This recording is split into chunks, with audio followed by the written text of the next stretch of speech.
오늘 우리에게 주시는 하나님의 말씀 보도록 하겠습니다. 신약성경 골로새서 1장 9절로 12절까지의 말씀입니다.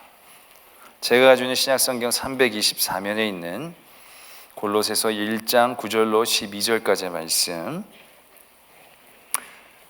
제가 하나님의 말씀 봉독드립니다. 골로새서 1장 9절로부터의 말씀입니다.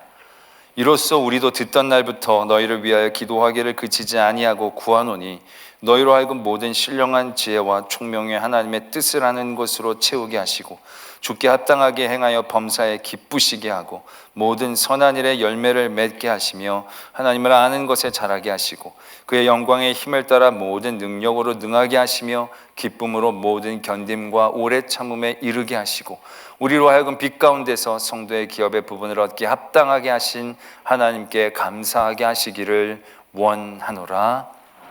아멘. 하나님의 말씀입니다. 골로새 교회는 사도 바울이 개척한 교회가 아니었습니다. 사도 바울의 제자라고 얘기할 수 있는 에바브라라는 사람에 의하여 그 땅에 하나님의 교회가 세워졌습니다. 아마도 이 에바브라가 사도 바울이 사역하는 곳에서 말씀을 듣고 자기의 아마 고향에 하나님의 교회를 개척했던 것 같습니다. 그 교회는 하나님 앞에 아름답게 세워져 갔습니다. 그러나 그런 가운데 여러 사탄의 공격과 시험 가운데에 그 교회가 처하게 됐던 것 같습니다. 그래서 오늘 보면 그 에바브라가 로마에 잡혀있는 바울을 찾아갑니다. 그리고 바울에게 자기의 교회에 대한 얘기들을 쭉 전했던 것 같습니다.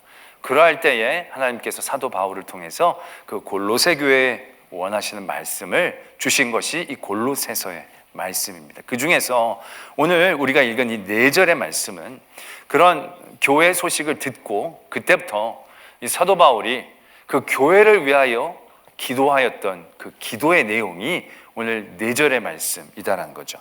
우리가 9절에서 보면 이로써 우리가 듣던 날부터 너희를 위하여 기도하기를 그치지 아니하였고 구하였다, 이렇게 적고 있습니다.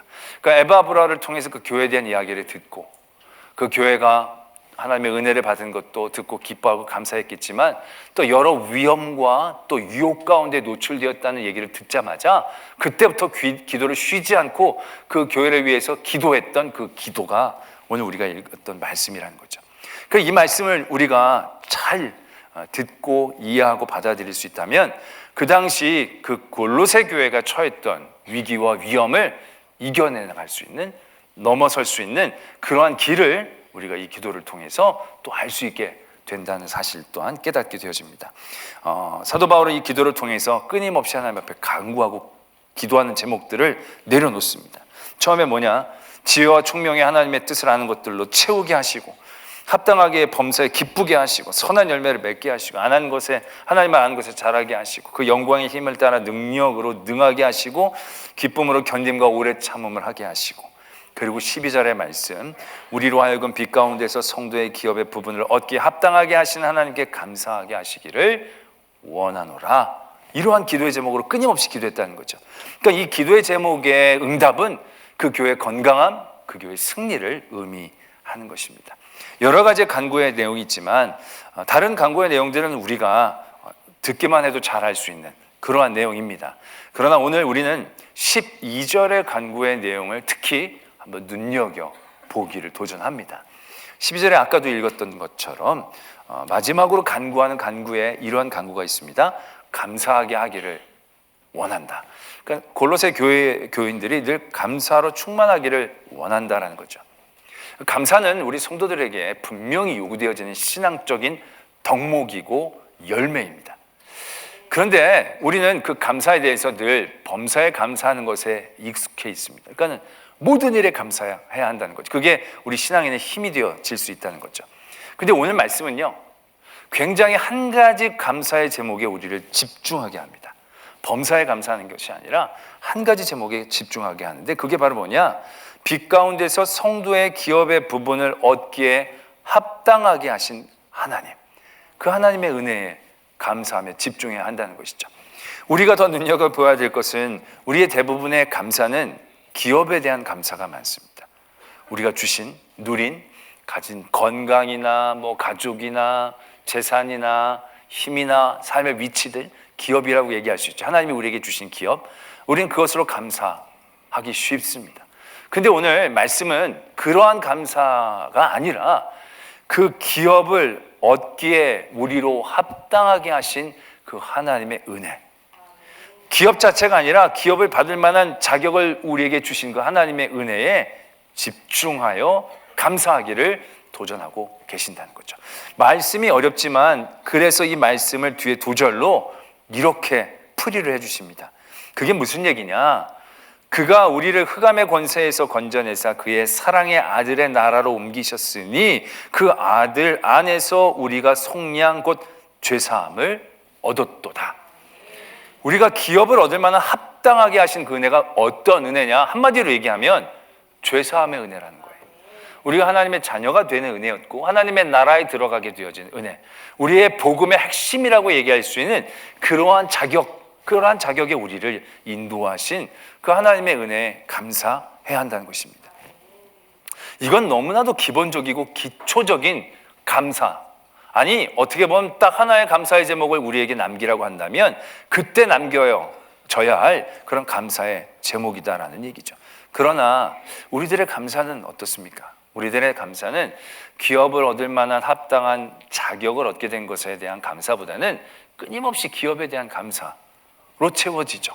오늘 여러분들이 이제 주의 성전에 나왔을 때 오늘 아침에부터 감사하신 것들이 있었을 것입니다. 여러분들 감사한 제목은 무엇이었습니까? 대부분 기업에 대한 것이었을 겁니다. 한 주간 지켜주신 하나님 은혜에 감사하고 오늘도 이렇게 깨어서 예배를 갈 수 있게 하는 나의 모든 삶의 환경과 상황들에 대해서 감사할 것이고, 또 뭐 좋은 일들이 지난주에 있었더라고 한다면 그런 일들에 감사하셨겠죠. 그러나 그런 모든 감사가 우리들에게서는 이 기본적인 그 기업을 얻을 만한 자격이 주어지지 않는다면 솔직히 아무런 의미가 없는 겁니다.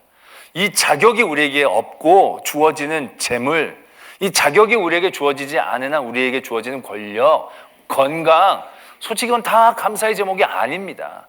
어떻게 보면 다 유혹이고 미혹일 수밖에 없는 것이고 이따가도 없게 되어지는 우리들의 갈증의 요소밖에 되어지지 않을 것입니다.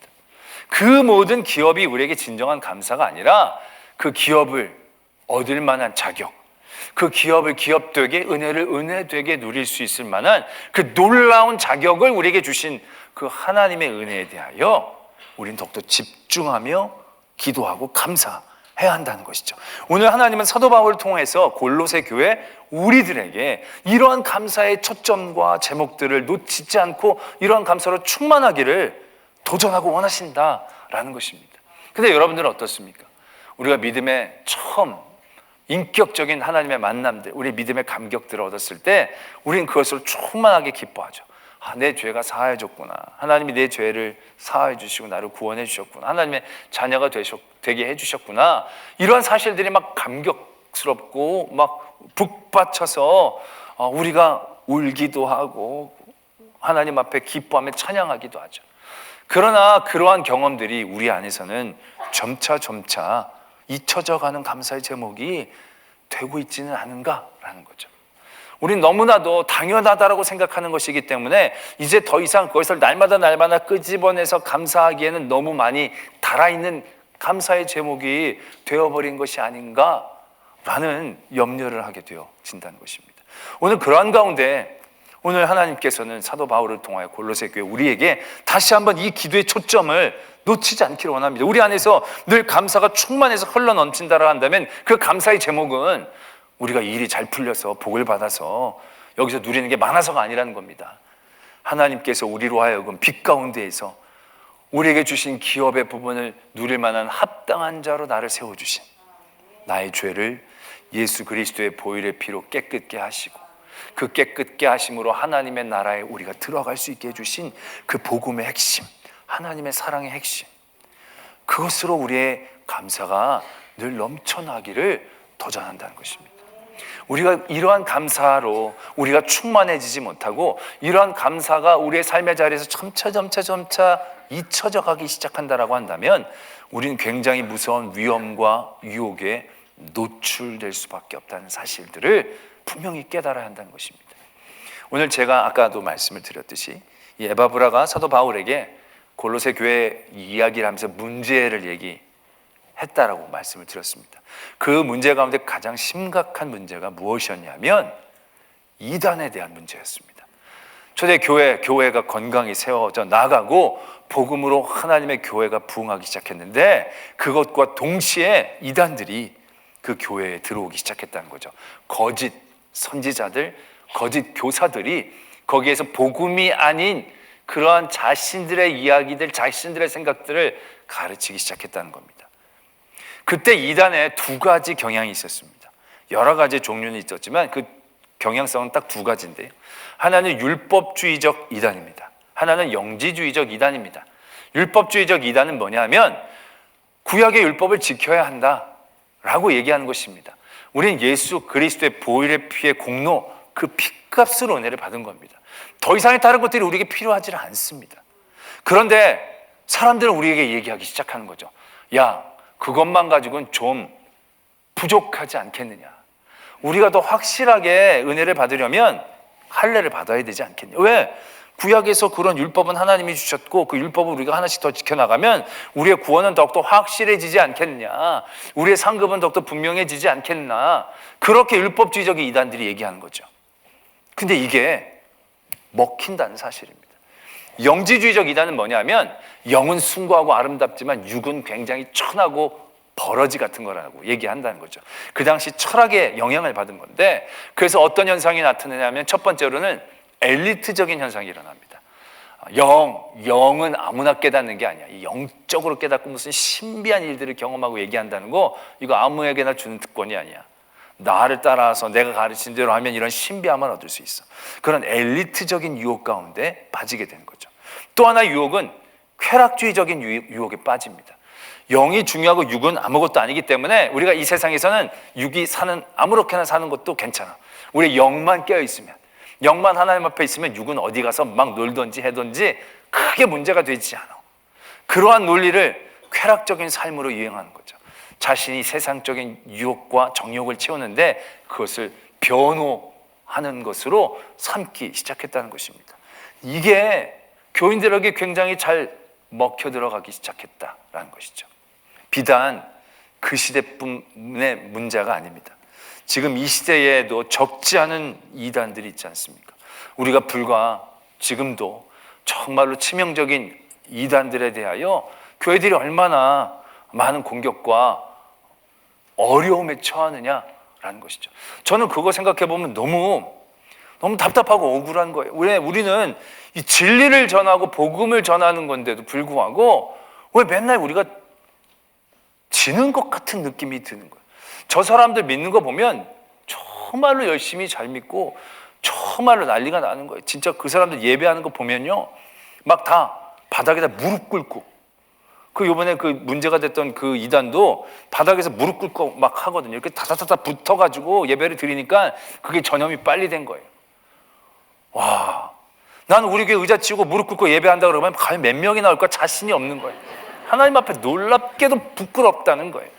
우리 정말 참 진리고 복음인데 이 좋은 것들을 전하는데 이게 편하게 앉아서 듣게 한다는 것 자체가 굉장히 자존심이 상한다는 거예요. 저쪽은 무릎 꿇고 듣게 해도 기를 쓰고 막 따닥따닥 앉아가지고 듣는데 막 찬양도 뭐 말도 안 되는 가사를 찬양하는데도 난리치면서 찬양하는데 우리 정말로 아름다운 가사 예수 우리들의 밝은 빛 불러도 그렇게 표정 관리를 잘하면서 부르실 수가 없어요. 자존심이 상할 때가 한두 번이 아니에요.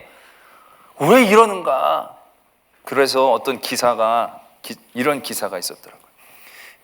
이단이 가진 매력에 세 가지가 있다는 겁니다. 그래서 이 이단에 빠진 사람들을 쫙 이렇게 기자가 이렇게 정리를 하신 것 같아요.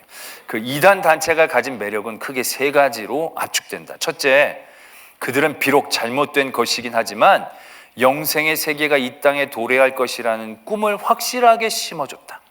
자신들을 통해 이 땅에 새로운 세상이 올 것이라는 비전을 제시해 준다는 것이다. 그 요즘 아주 그 극성을 하는 그 이단들이요, 여기에 사람들이 현혹되거든요.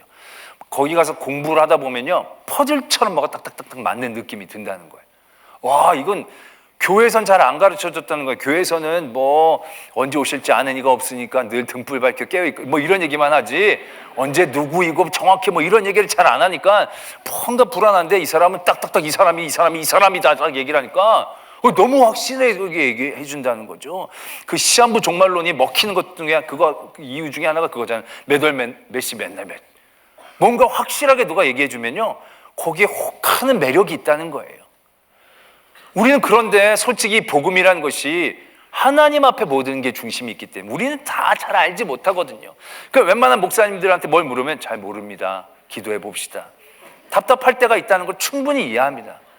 그러나 내가 알아요. 내가 계시받았어요. 그게 얼마나 위험한 건데, 사람들은 때로는 그런 확신을 주는 것에 매력을 느낀다는 거죠. 두 번째 매력은 자신들만 구원이 있다는 우월감과 엘리트 의식을 심어준다는 거예요. 다른 단체에는 구원이 없고 자신들에게만 구원이 있다는 교육을 통해서 회원들은 소중한 보화를 지니게 됐다는 마음을 갖게 해준다는 거예요. 그래서 어떤 이단에 있다가 빠져나온 사람이 그런 데에 대해서 이렇게 얘기를 했다는 거예요. 메시지와 말씀 공부를 하다 보면 기성교회는 무지하다는 생각을 하는 반면, 이 신학원 안에서는 뭔가 큰일이 이루어져도 이루어질 것이라는 기대와 확신을 갖게 돼요. 이것은 강력한 소속감으로 나타납니다. 이런 꿈을 가진 사람들, 이런 특권 의식을 가진 사람들이 다른 곳에는 없다라고 생각하다 보니 다른 사람들과는 말이 안 통하게 돼요.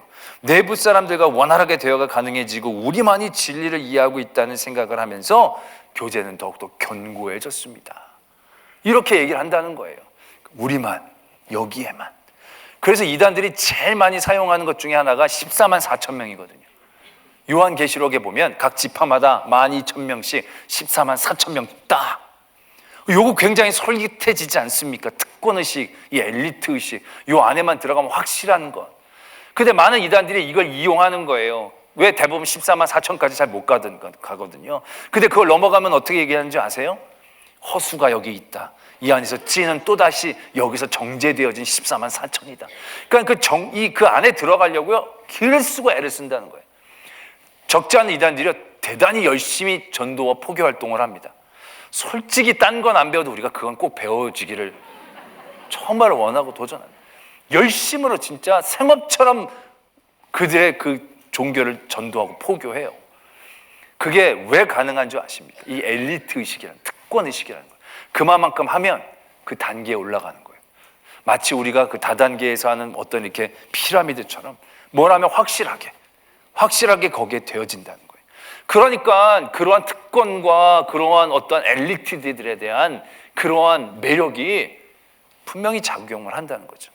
세 번째 매력은 너무 매력하니까 좋게 들리는데, 세 번째 유혹은 1:1 관계 등 사람과 사람 사이에 매우 강력한 연결고리가 형성됐다.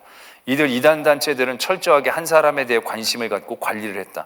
그 결속력이 너무나 단단해서 이것을 사랑이라고 체험하고 느낀 사람은 빠져나오기가 어렵다는 공통된 아픔을 얘기했다. 집안 대소사는 물론 개인의 신앙과 관련된 모든 것에 대해 관심을 갖고 책임을 져주려는 모습에 감동했었다라고 얘기한다라는 거예요. 여기 있다가 나온 사람들의 얘기들 중에서도 그런 얘기가 많다는 거예요. 한번 나오면 거의 6개월까지도 끊임없이 매일같이 전화해주고 문자해준다는 거예요.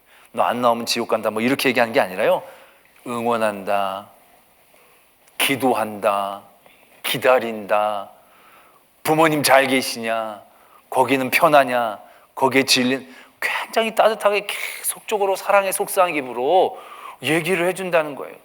그러니까는 이게 거기가 잘못됐고 거기가 이단이라는 건 알아도요, 그 사람의 정을 끊는다는 것, 그 사람의 정에 대한 이 욕망과 채워짐이라는 것들이요, 끊어내기가 더 쉽지 않다는 얘기들을 한다라는 얘기죠. 바로 이 세 가지 미혹과 유혹됨, 이러한 미혹에 우리가 넘어가는 이유가 뭐냐라는 얘기죠. 아까 초대교회에서도 똑같은 현상이 일어난 겁니다. 율법주의적인 이단들이 왜 태어납니까? 확신을 주거든요. 그 확신이 왜 필요하게 되어집니까? 그 확신은 복음의 핵심에 대한 감사와 그 이해가 우리에게서 떨어졌을 때 뭔가 더 필요하다는 거죠. 우리는 값없이 하나님의 은혜를 받았어요. 보혈의 피로 우리가 값없이 의롭다 하심을 얻었어요. 근데 값없게 우리에게 주신 은혜는 값을 매길 수가 없어서, 우리가 값을 치를 수가 없어서, 그래서 우리에게 그렇게 값없이 주신 은혜일 뿐이에요. 근데 그런 은혜를 값없이 우리가 받고 그 은혜를 누리다 보면 이 은혜가 우리에게서 어떻게 인식되어지기 시작하면 값싼 이해로 인식되어지기 시작한다는 거예요. 값없이 받다 보니까 뭐 쟤도 얘도 뭐 쟤 나보다도 나쁜 놈도 악한 놈들도 막 믿으면 다 은혜를 받는 것처럼 보여지는 거예요. 그런 가운데 우리 안에 어떠한 생각이 드느냐? 뭔가 내가 가질 수 있는 확신이 있었으면 좋겠다. 내가 더 확실하게 얘기할 수 있는 그 무엇인가 있었으면 좋겠다. 할례를 받고 율법을 받아야 된다는 것을 왜 혹하느냐? 예수 그리스도의 보혈의 피로 우리가 자녀가 되고 죄 씻음의 은혜를 받긴 받았는데 이건 모두가 전적으로 하나님이 내게 주신 것이다라기 이기 때문에 내 안에서 뭔가 주장하고 확실하게 얘기할 수 있는 게 없어요. 다른 사람들이 너 하나님이 너 구원해 주신 건 맞아? 라고 물어보면 거기서 움찔하는 거예요. 왜? 솔직히 내 안에 뭐가 없거든요. 하나님이 나를 사랑하신다는 그 사실 하나를 고백하는 수밖에. 근데 그거 갖고는 뭔가 부족한 것 같은 내 안에서 욕망이 꿈틀대기 시작하는 거죠. 그때 그 안에 파고드는 겁니다. 확신 있게 네 걸 좀 가져봐. 너 할례를 해봐. 그럼 네 안에 증표가 있는 거잖아. 네가 율법을 지켜봐. 그럼 너가 나중에 하나님 앞에 가서도 나 율법 지켰어요.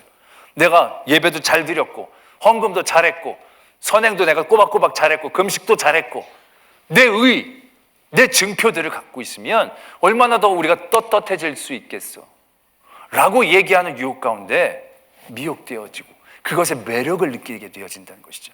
그러니까 이 율법주의적 이단이라는 게 어떻게 보면 우리에게 올가매를 씌우는 것임에도 불구하고 우리는 그 기쁜 마음으로 그 올가매를 쓰려고 해요. 이단을 보면 참 말도 안 되는 걸 많이 시키는데도 그걸 기쁨으로 뒤집어 쓴다는 거예요. 왜? 그 안에 내 것이라는 욕망이 채워지고 있기 때문에. 영지주의적 이단이 아까 뭐라고 그랬습니까? 엘리트적인 신비로운 거, 이거는 나만, 우리 이런 데 혹하는 거예요.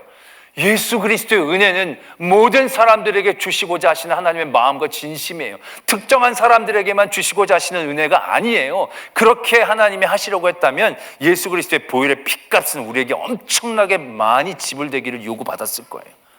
하나님은 값없이 주신 거예요. 왜? 모두가 구원받기를 원하시니까. 모두가 하나님의 자녀가 되기를, 모두가 하나님의 죄 씻음의 은혜를 누리기를 원하시는 것이 하나님의 마음이잖아요. 그래서 예수 그리스도 이 세상을 이처럼 사랑하셔서 보내주셨는데 우리는 그게 마음에 들지 않는 거예요. 우리 안에는 내가 좀 더 앞서고 내가 좀 더 뛰어나고 내가 좀 더 높은 곳에 올라가고 싶어하는 그 욕망이 그 안에서 자리 잡기 시작한다는 거예요. 그래서 이 속삭임에 혹하는 거예요. 이 사람보다 더 빨리 확실하게 올라가서 더 높게 인정을 받으면서 우리는 하나님 앞에 모두가 똑같은 죄인이거든요. 그런데 거기서 50보 100보로 뛰어나봐야 뭐가 크게 달라지겠습니까? 그런데 우리는 그 욕망에 사로잡히는 거죠. 또 사랑에 대한 욕망들, 이건 하나님이 우리에게 준 사랑으로 채워지지 않는 부분들에 대한 욕망들이에요. 인간적인 관계들, 인정들, 그러한 모든 것들을 제대로 깨달음이 없었을 때 우리는 끊임없이 갈급해하면서 이런 사랑 가운데 빠져들게 되어지는 거죠. 결국 이러한 유혹들, 이단의 매력이라고 얘기하는 이 미혹함에 우리가 왜 미혹되어지느냐? 바로 오늘 우리가 기도해야 할 이 기도의 제목에 대하여 충분히 느끼지 못하니까. 우리가 하나님이 우리를 위해 자신의 외아들을 죽이시기까지 사랑하시면서 그 아들의 핏값으로 우리를 죄사함의 은혜 가운데 인도해 주셨는데 이거보다 더 큰 은혜가 어디 필요하겠냐는 거죠. 이 피보다 더 큰 자격이 우리에게 또 무엇이 요구될 수 있겠냐는 거예요. 예수의 피로 우리가 씻음을 받고 하나님의 나라에 들어가는 은혜를 누렸는데 여기에 뭔 숟가락이 하나 더 필요하겠냐는 거예요. 이미 우리에게 다 주어지신 것인데 우리가 이것으로 충분히 감사할 수 있다라고 한다면 그러한 미혹 때문에 흔들리지 않다는 거예요. 물론 더 열심히 더 하나님을 기쁘시게 하기 위해 도전은 하죠. 그러나 그것이 내 것으로 더 우리에게 주장되어져야 하겠다는 이런 미혹 가운데 흔들리지 않다는 거예요. 그렇게 하지 않게 하기 위해서 오늘 12절의 말씀으로 우리의 감사가 늘 충만하기를 원하시는 거예요. 날마다 우리를 위해 기도할 때 이 감사가 우리 안에 쌓여지기를 도전하는 거죠. 어떤 감사예요? 다른 감사 아니라는 거예요. 하나님이 빛 가운데서 성도들에게 주시는 기업들을 받을 만한 자격이 있게 우리를 해주시는 죄의 씻음의 은혜, 하나님의 자녀된 은혜, 하나님의 나라에 들어갈 수 있는 성도됨의 은혜, 그것이 우리 안에 충만하고 그것이 우리에게 기뻐하게 되어진다라고 한다면 우리는 그러한 미혹함에 휩쓸리지 않는 거예요. 엘리트 거기에 휩쓸리지 않는 거예요. 확신, 내 확신이 중요한 게 아니에요. 하나님이 우리에게 주신 사랑이 더 중요한 거예요. 우리는 그 사랑에 끊임없이 의지하며 그 사랑에 감사하고 날마다 하나님을 바라보며 살아가는 것이 이게 지혜이고 능력인 거지, 내 안에 뭔가 확실히 들어갈 수 있는 통행증을 붙잡을 수 있는 게 내가 나만이 아는 어떠한 날짜를 아는 게 중요한 하나님 앞에서의 은혜의 제목이 아니다라는 거예요. 그 하나님의 은혜와 그 하나님의 사랑이 내 안에 늘 충만해서 그것으로 내가 감사로 하루하루가 채워질 수 있다고 한다면 이단의 이 매력이라고 하는 유혹 가운데 우리는 별로 휩쓸릴 이유가 없다는 것이죠. 그냥 내가 기쁜 마음으로 지키면 되지, 뭐 그거 안 지키면 뭐 멸망하는 것처럼, 지키면 뛰어난 것처럼 거기에 별로 신경이 쓰이지 않는 거죠. 내가 더 하나님을 사랑하는 데 가는 거죠.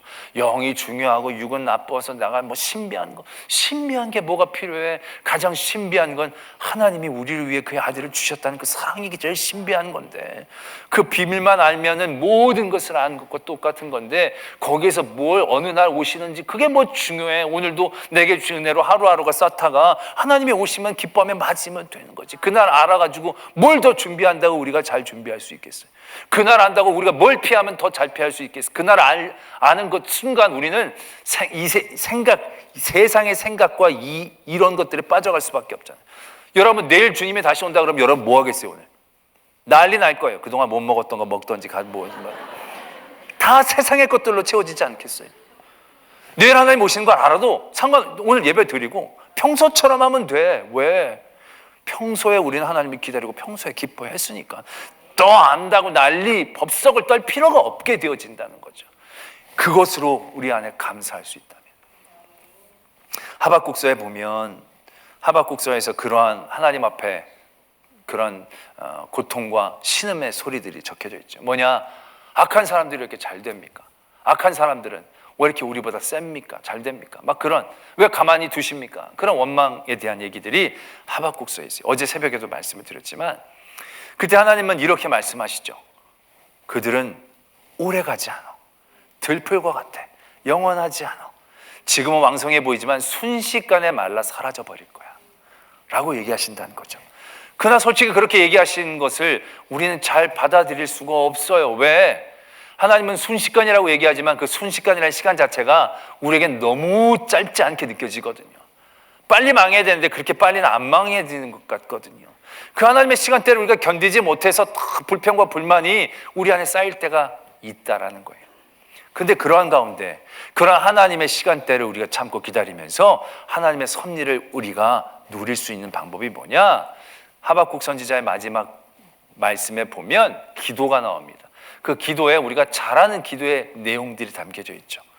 무화과나무, 감람나무에 소출과 열매가 없고 외양간에 소가 없어도 여호와로 말미암아 기뻐한다는 거죠.